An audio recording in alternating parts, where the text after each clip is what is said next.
Well, this hasn't been the best morning. I woke up, got into the office, and was greeted by an unfortunate surprise. Somehow, the tail fin of one of my big Caridina females is injured. The tail fin area used to be yellow, but now has a red tinge, suggesting she might have a spreading infection. I haven't been to the office in a few days, so I don't know exactly when this injury happened or how it's been progressing, if it has been getting worse or better, but I want to do what I can to help her. She's one of my oldest shrimp right now, at least a year and a half, maybe 2 years old, and she was one of the only ones to survive the move over a year ago in my mixed Caridina tank. What I'm going to do is walk you through the steps that I'm going to take to try to help her. I want to show this because, hopefully it ends in a positive note and we save her.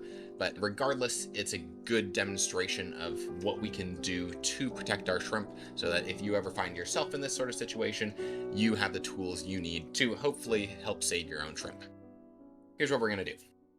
We are going to treat our patient with a salt dip, which involves creating a concentrated saltwater solution and then dipping the patient in it for 30 to 60 seconds. After that, I'll put her back into her tank and repeat the process once a day as needed, hopefully seeing improvements over time. The exact instructions for this are available on our website. I am deviating from these instructions a bit because our patient is a Caridina shrimp. For those who don't know, Caridina, especially softwater Caridina, do tend to be a little bit more sensitive to water parameters in general and changes in them. Her mixed genetics should make her hardier than many maybe more inbred Caridina breeds, but I still want to be cautious here. Because of that, I'm going to reduce the salt concentration a bit lower than the lowest recommended amount, and then leave her in for the minimum time period, of roughly about 30 seconds. If I don't see any improvements after treatment, then I'll up that salt concentration on future tries. With that, let's go ahead. We're grabbing our patient and then putting her directly into the salt bath. Word of warning, make sure your net fits into the mouth container you're using. Mine did not, and I wanted to get her in the water as soon as possible, so I ended up bending the net carefully to make it fit, obviously without squishing her. While she bathes, I want to discuss a few key decisions here in the process.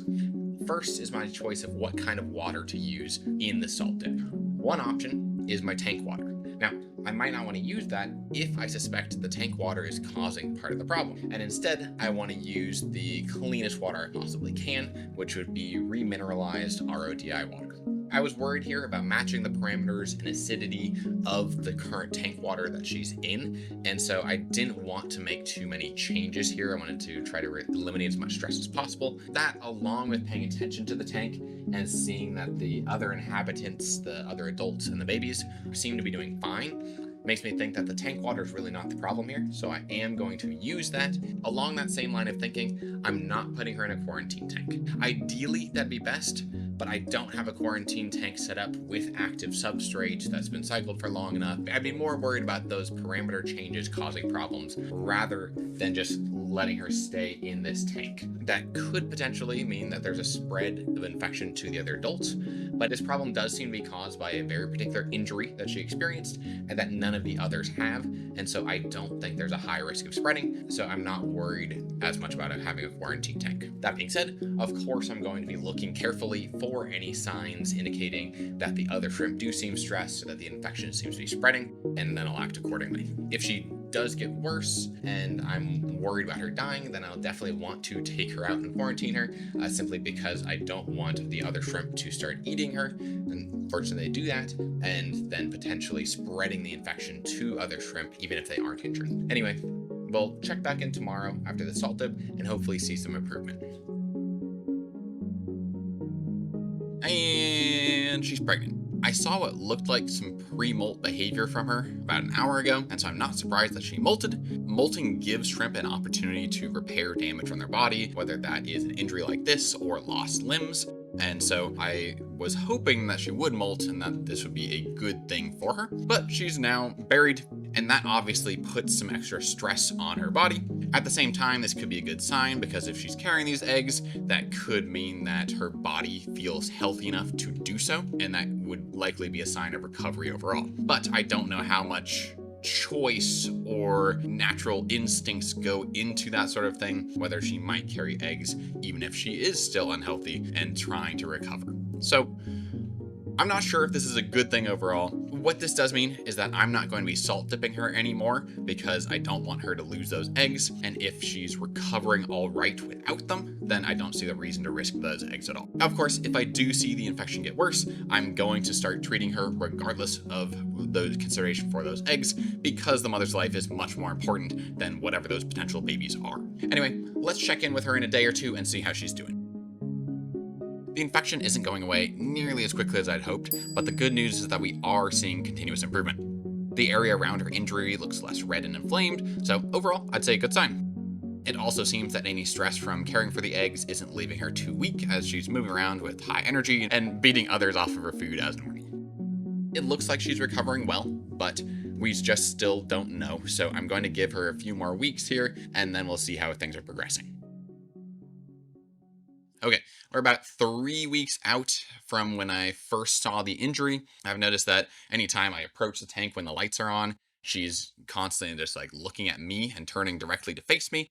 And so it's very difficult to get a shot of that tail here. But let me go ahead and show you some of the footage I've got. I do still see a cut where her tail was injured, and it does still look a little bit red, but overall, we can see that the redness has gone down a lot. This suggests that my initial thoughts were correct about keeping her in the tank instead of quarantining her, since the tank didn't seem to be the problem. It's hard to say really how much the salt dip might have changed the trajectory of her recovery time, but what we can say is that it doesn't appear to have hurt her and may have been beneficial. She looks like she will make a full recovery, and so that's fantastic.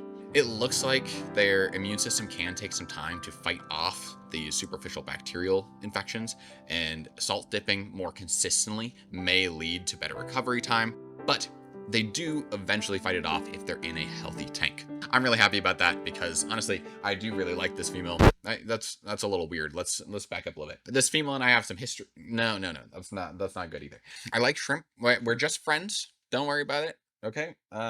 No, that sounds bad too. This shrimp has been around for a while. She's proven incredibly resilient to the move, to these tank changes that she's been going through. And so I'm really glad to see her recover. I think that might be partly because she is more of a wild type. She is a mix between a tangerine tiger and a crystal red shrimp.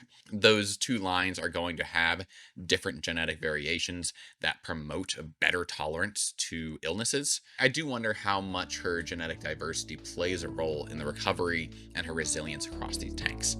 I don't know. It's fun to think about these questions that pop up when we have shrimp tanks.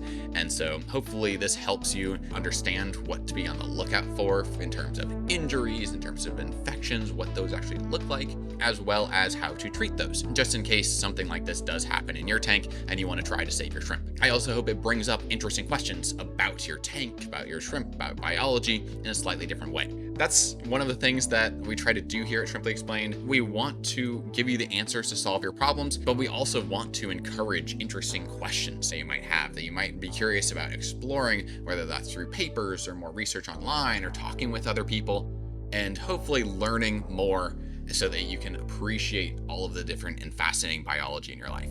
So that's all for now. Thank you so much for watching, and happy shrimping.